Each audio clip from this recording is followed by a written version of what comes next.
Salut à tous, je vous retrouve dans cette nouvelle vidéo pour l'essai du casque Bell MX9 Adventure MIPS. Un casque qui déclenchera sans doute quelques coups de cœur chez certains d'entre vous par son style très caractéristique et l'accent qui est mis sur la sécurité pour un prix contenu de moins de 250 €. Disponible en 3 tailles de coque, du XS au 3XL, son poids en taille M est relevé à 1690 grammes en configuration standard avec la casquette, auquel on soustrait les 90 grammes de cette dernière lors de la conversion en casque pur routier à l'aide de 3 vis à main. Un poids dans la moyenne plutôt haute pour un casque en polycarbonate sans visière solaire intégré, mais il a d'autres atouts.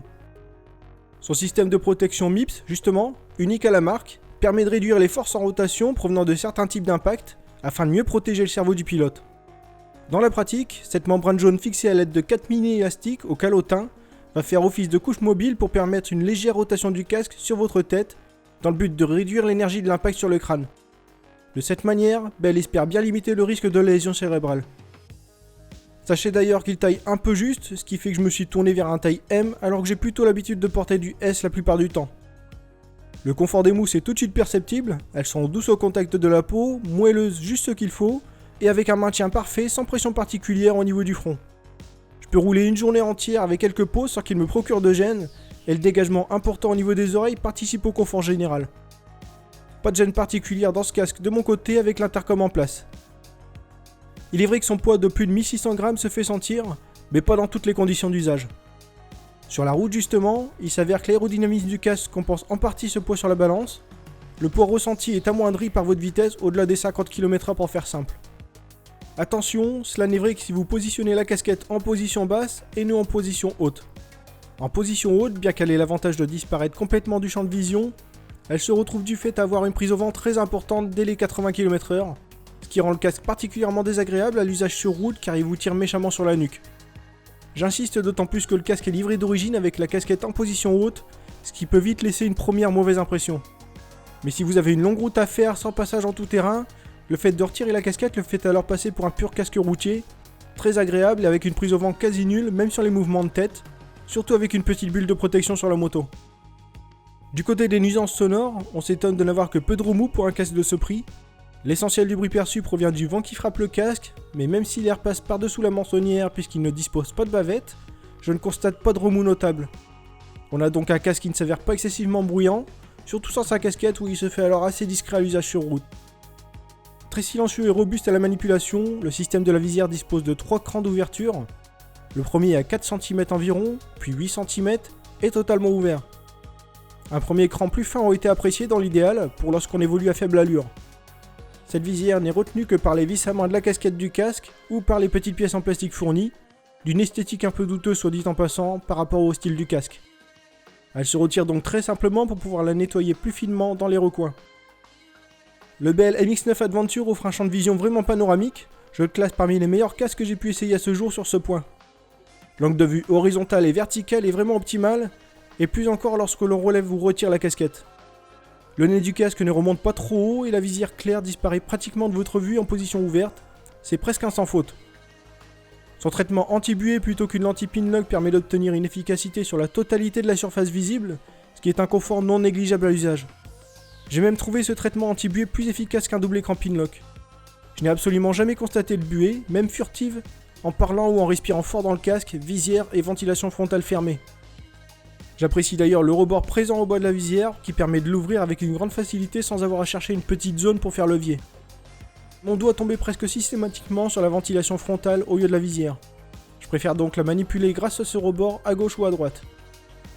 Pour ce qui est des ventilations, la frontale vous amène un flux d'air assez généreux en usage sur route. Ça ne frappe pas le visage, il est assez diffus à cause du filtre en mousse intégré mais bien présent et efficace. Le clapet d'ouverture pourrait gagner un peu en ergonomie afin de faciliter sa manipulation. C'est un système robuste et avec des clics francs, cela dit.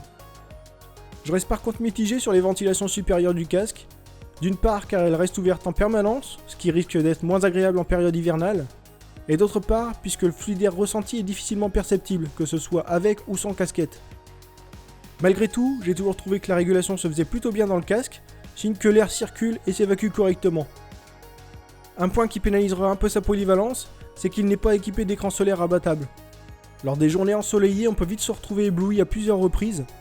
Il conviendra donc soit de l'équiper d'une visière foncée ou iridium, à condition de ne pas avoir à rentrer de nuit, soit d'utiliser un masque de cross avec un écran teinté lui aussi pour faire simple.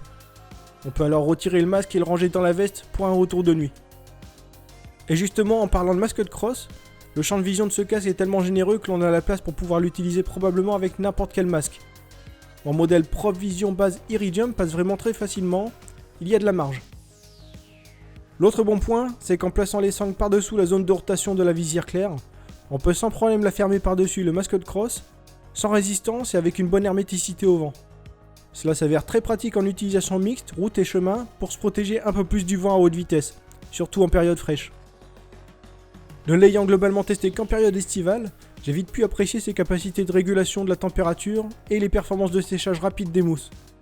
Le casque ne m'a pas donné la mauvaise sensation d'être une éponge à eau, les mousses aérées Moisture Viking sont de bonne qualité, elles restent agréables et sans odeur sur la durée. Bien que cela reste toujours une appréciation personnelle, j'aurais par contre apprécié une jugulaire rapide de type micrométrique ou à clip magnétique par exemple, plutôt qu'une double D.